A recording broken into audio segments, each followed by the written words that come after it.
आपको रखे अपडेट।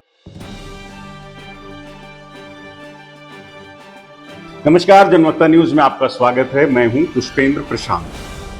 आज हम बात करेंगे एक ऐसी सच्चाई की जो हमारे लोकतंत्र की नींव हिला सकती है। नेता विपक्ष राहुल गांधी ने चुनाव आयोग पर गंभीर आरोप लगाए हैं। राहुल कहते हैं कि आयोग बीजेपी के साथ मिलकर वोट चुरा रहा है। उन्होंने कई उदाहरण दिए। राहुल गांधी ने महाराष्ट्र, कर्नाटक, हरियाणा और हालिया लोकसभा चुनाव में वोटर लिस्ट में बड़े पैमाने पर गड़बड़ी और वोट चोरी का आरोप लगाया। राहुल गांधी ने कहा कि अगर चुनाव निष्पक्ष होते तो नरेंद्र मोदी इस बार प्रधानमंत्री नहीं बन पाते, क्योंकि 25 सीटों पर सिर्फ 25,000 से कम वोटों से बीजेपी ने जीत दर्ज की है।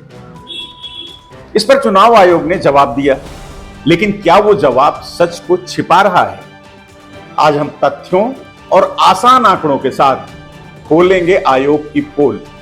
ये भी देखेंगे कि आयोग बार बार शक के घेरे में क्यों आता है और बीजेपी हर बार आयोग का बचाव क्यों करती है। साथ ही जानेंगे कि बिहार में 65 लाख वोटरों के नाम कटने और डिप्टी सीएम के 2 वोटर आईडी का मामला क्या है, क्योंकि आखिर आपके वोट की सुरक्षा का सवाल है। 2024 में कांग्रेस पार्टी को 626,208 वोट मिलते हैं। बीजेपी जीतती है, तकरीबन 30,000 वोट से जीतती है, मगर 7 में से 6 असेंबली हारती है और 1 असेंबली में धड़ाके से स्वीप करती है। तो हमने इस पे फोकस किया और ये जो नंबर है, महादेवपुरा में इनकी जो लीड थी 1,14,000, इस पे हमने, इस नंबर पे हमने फोकस किया। इलेक्शन कमीशन ने हमें डेटा इस प्रकार दिया है, 7 फुट 200-300 किलो। राहुल गांधी ने अपनी प्रेस कॉन्फ्रेंस में महाराष्ट्र, कर्नाटक, हरियाणा और हालिया लोकसभा चुनाव में वोटर लिस्ट में बड़े पैमाने पर गड़बड़ी और वोट चोरी का आरोप लगाया। उन्होंने कहा, अगर चुनाव निष्पक्ष होते तो नरेंद्र मोदी प्रधानमंत्री नहीं बन पाते, क्योंकि 25 सीटों पर सिर्फ 25,000 से कम वोटों से ही बीजेपी ने जीत दर्ज की। राहुल गांधी ने बेंगलुरु सेंट्रल लोकसभा सीट के महादेवपुरा विधानसभा क्षेत्र में 1 लाख से अधिक वोट चोरी और मतदाता सूची में कई फर्जी नाम होने का दावा किया है। महाराष्ट्र में 40 लाख संदिग्ध वोटर्स का आरोप लगाया। राहुल गांधी की टीम ने 1 घंटे से भी लंबी प्रेस कॉन्फ्रेंस में डेटा समेत कई दस्तावेज सामने रखे। उनका कहना है कि चुनाव आयोग और बीजेपी की मिलीभगत से वोटिंग में गड़बड़ी हुई है। इस पर चुनाव आयोग का जवाब भी आया कि राहुल के आरोप गलत हैं। आयोग ने कहा कि महादेवपुरा का डेटा भी झूठा है, लेकिन सवाल यह है कि अगर सब ठीक है तो आयोग सीसीटीवी फुटेज क्यों नहीं दिखाता? चुनाव आयोग ने राहुल गांधी को शपथ पत्र पर हस्ताक्षर करने या फिर देश से माफी मांगने को कहा और यह भी कहा कि अगर आप अपने विश्लेषण पर विश्वास करते हैं तो चुनावी नियमों के तहत घोषणा पत्र पर साइन करिए या देश से माफी मांगिए। लेकिन राहुल गांधी कहते हैं कि मेरी संसद में शपथ की काफी है, अलग से घोषणा पत्र की क्या जरूरत है? मुझसे इलेक्शन कमीशन एफिडेविट मांगता है, मुझसे कहता है कि मुझे ओथ लेना है। मैंने पार्लियामेंट के सामने, पार्लियामेंट के अंदर ओथ लिया है, इस संविधान के सामने ओथ लिया है, इस पर हाथ डाल के वोट लिया है। और आज जब हिंदुस्तान की जनता हमारे डेटा को लेकर इलेक्शन कमीशन के वेबसाइट पर सवाल पूछ रही है, तो इलेक्शन कमीशन ने अपना वेबसाइट बंद कर दिया। कांग्रेस ने वोटचोरी.in के नाम से एक पोर्टल भी लॉन्च किया है। वोटर चोरी, इसे लोग सपोर्ट भी कर रहे हैं, क्योंकि इस पोर्टल से लोग अपना वोट हमारे भी चेक कर वेबसाइट रहे पे हैं। पूरा का पूरा इंफॉर्मेशन है, डेटा है। आप इस मूवमेंट में शामिल होइए और हिंदुस्तान में जो वोटर चोरी हो रही है उसको रोकने का काम कीजिए। धन्यवाद। सवाल यह उठता है कि क्या यह सिर्फ राजनीति है या वाकई लोकतंत्र पर खतरा है? मोदी सरकार की आलोचना भी यहीं से शुरू हो जाती है कि वो आयोग को अपने फायदे के लिए इस्तेमाल कर रही है। सवाल यह है कि बीजेपी हर बार आयोग का बचाव क्यों करती है? जवाब आसान है, क्योंकि आयोग उनके लिए सुरक्षा कवच का काम करता है। उदाहरण के लिए देखिए, चुनाव आयोग पर राहुल गांधी के आरोपों पर बीजेपी ने कहा कि आयोग पर सवाल उठाना लोकतंत्र पर हमला है। बीजेपी ने राहुल गांधी के आरोपों पर पलटवार किया, कहा अगर सबूत है तो कोर्ट जाएं, मीडिया में बयानबाजी क्यों कर रहे हैं। बीजेपी का यह भी कहना है कि कांग्रेस बार बार मौजूदा लोकतंत्र को बदनाम करने के लिए झूठे आरोप लगाती है।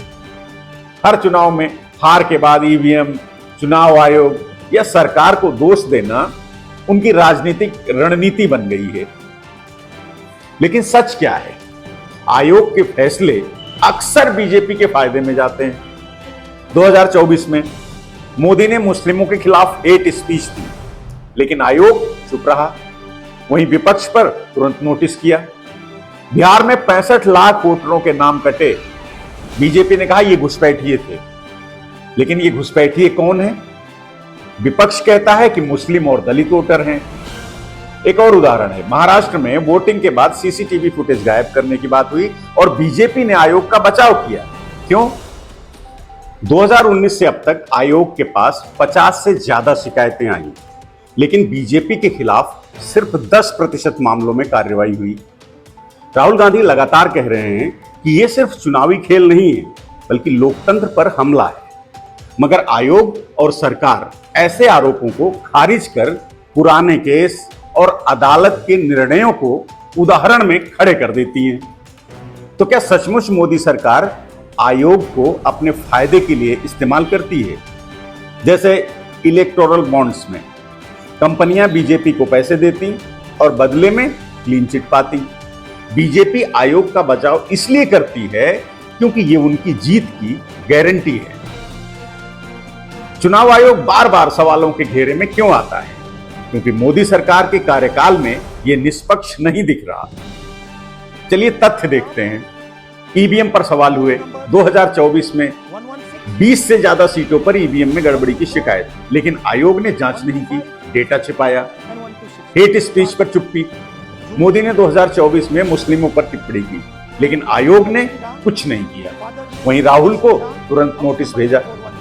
बीजेपी के 100+ हेट स्पीच और सिर्फ 5 पर कार्रवाई। विपक्ष पर सख्ती दिखाता है चुनाव आयोग। दिल्ली के सीएम को चुनाव से पहले गिरफ्तार किया गया, आयोग ने नहीं रोका, कोई आपत्ति नहीं की। मोदी सरकार की आलोचना होती है कि उसने आयोग को अपनी कठपुतली बनाया हुआ है। कमिश्नर की नियुक्ति में विपक्ष को दरकिनार किया गया। नतीजा 2014 से अब तक 70% फैसले बीजेपी के पक्ष में गए। ये लोकतंत्र का मजाक है। आयोग की पोल खुल रही है, लेकिन मोदी सरकार आंखें बंद किए बैठी है। अब बात बिहार की। एसआईआर यानी स्पेशल इंटेंसिव रिवीजन, इसमें 65 लाख वोटरों के नाम काट दिए गए। आयोग ने सुप्रीम कोर्ट में हलफनामा दिया है कि हम कटे हुए नामों की लिस्ट नहीं दे सकते। अब सवाल यह है कि आखिर क्यों? जवाब सीधा है, क्योंकि सच सामने आ जाएगा। पटना में 4 लाख, मधुबनी और चंपारण में हजारों नाम गायब।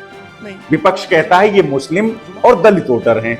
बीजेपी कहती है घुसपैठियों के कटे, लेकिन सबूत कुछ नहीं। बिना नोटिस के नाम कटे, जो गैर कानूनी है।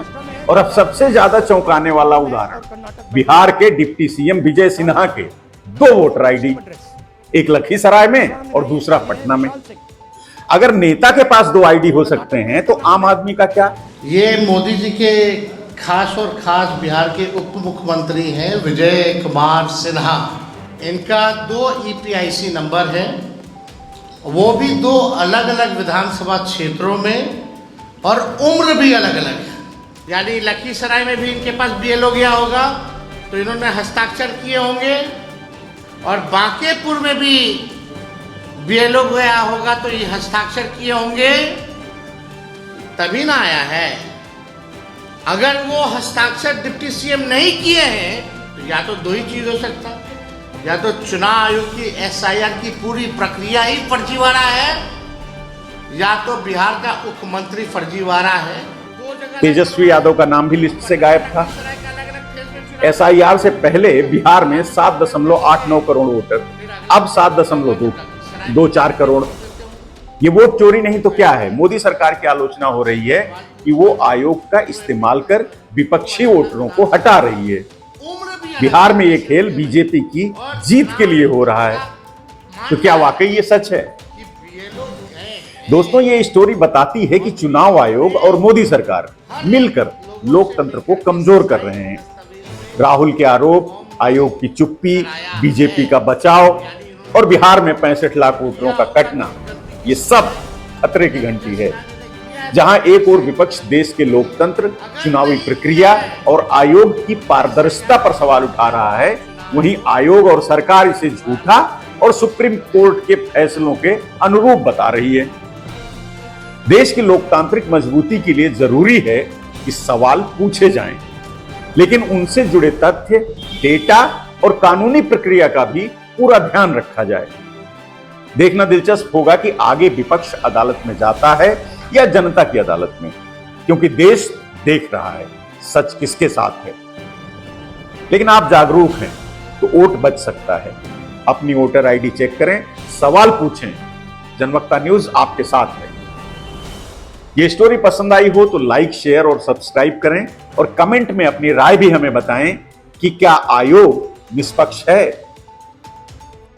जनवक्ता न्यूज के एक नए एपिसोड के साथ हम जल्दी ही आपसे फिर मिलेंगे।